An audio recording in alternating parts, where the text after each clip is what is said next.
The studio today is Chip Simmons, founder and chaplain of After the Game Ministries. It's a nonprofit organization that was born out of a heart for professional and collegiate athletes. Now, After the Game Ministries wants to give former athletes, whether it be high school, college, or professional, the tools to support and the needs they need to manage life after the game of playing on the field. Now, through regular Bible studies, mentorship, and discipleship, that's what they do. Good morning, Chip. Good morning. Thank you for joining me on Community Connection.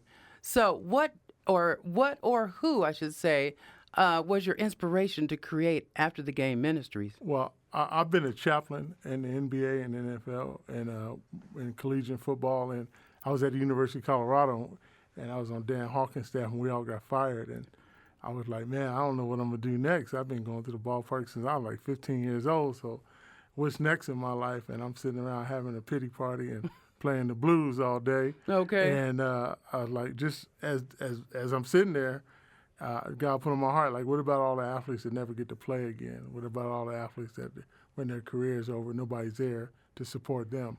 Who's helping them? Exactly. And I said, I have no idea. So I started Googling, looking for things, and couldn't find anything. And I just sat there a little while longer, prayed some more, and all of a sudden the name After the Game, you see it on SportsCenter all day long. And I'm like, well, if we put ministry behind that, we can do something with it. And I called a friend of mine. He created a logo. And since I've been working with athletes most of my life, it was kind of a no-brainer to help athletes after the game because at that time I was after the game too. Wow, that's an amazing story. Yeah. But great one. Yes. But a great one. Now, did you always desire to become a chaplain? No, not even a little bit. I never wanted to be in ministry. Or my grandmother was a pastor. Okay. When I was growing up, and I had an aunt. Yesterday would have been her 85th birthday, but she always said I'd be in ministry, and I was like, yeah, I don't think so. I'm not made that way. And obviously God had a different story, and all of a sudden in 1997, I got approached by an organization called Fellowship of Christian Athletes, and because of my background in sports, and they asked me to come on staff with them, and I've been doing it ever since, and can't imagine doing anything else. Wow, Yeah. That's an incredible story. And you can make the best made plans, and he'll change it for you every day. Oh, they change all the time, don't they? Every minute of the day, right? Yeah, I've seen that happen. So what was your motivation to help athletes? Well, I started working, like when I was 16, my father said, you got to get a job. So I got a job in Kentucky Fried Chicken. I'm like, nope, can't do this. He's like, well, you got to do something, brother. So I went down to the Phillies and said, hey, I need a job. And they gave me a job selling programs. And then I became an usher, did some bat boying. So I've been working in sports as long as I can remember. So my heart for athletes runs deep. Oh, yeah, you were drawn to it. I was drawn to it like a moth to a flame. Okay, however it works, however it gets you there. Now, do you find the athletes or do they find you? Both. Sometimes they come to me. Sometimes somebody will send them.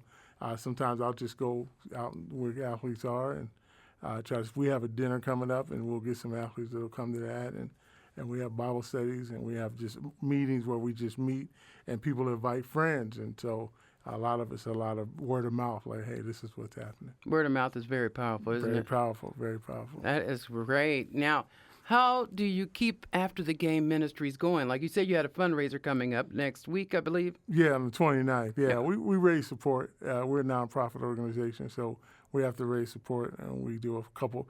We try not to do a lot of it, but we do 2 fundraisers a year. We do a golf tournament in May, and we do a dinner in either late October or early November.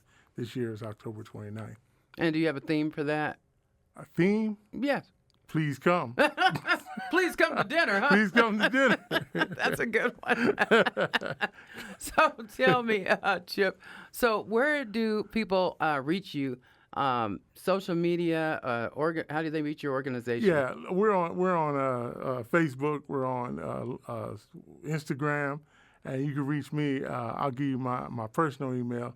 It's Philly Chip, because I'm from Philly. No. PhillyChip77 at gmail.com. And let me ask you, do you like Philly cheesesteaks too, Philly? I never liked them. Really? I'm a hoagie guy. You're a hoagie guy. Hoagie and soft pretzels. Well, isn't a Philly cheesesteak a hoagie? No, hoagie is just lunch meat. Oh, okay. You get turkey, provolone, salami, capicola, Well, thank you for Yeah. clarifying that. And then the Now I other know. one's just ground beef on a roll with some cheese, and it's not my thing. Not your thing. Okay, well, that's good to know. Yeah. That's good to know. And you're also on LinkedIn. I believe I found you on LinkedIn. I am on LinkedIn. Yes, Okay. I am on LinkedIn. Well, let's get all the socials out there. We don't want to be missing somebody that needs your services today. I hope so, because we love what we're doing. And the fortunate thing that happened when I did get let go from CU, 6 months later, I was picked up by the Broncos. And so I spent 4 years with the Broncos as well. Wow. When was that? 2011 to 2015. Okay. I got let go in April of 15. I left in April of 15. Okay. Yeah. So you've been around. I've been around a little bit. Spent Okay. time with the Eagles, with the Sixers. Yeah, I've been around. Yeah. Very good. Well, I am so thankful for you to take the time to come down and join me here on Community Connection, taken away from your After the Game Ministries. And we appreciate it, and for joining us here on Community Connection. We are a Colorado where everyone feels seen and heard. I definitely feel seen and heard today. All right. Thank you so much.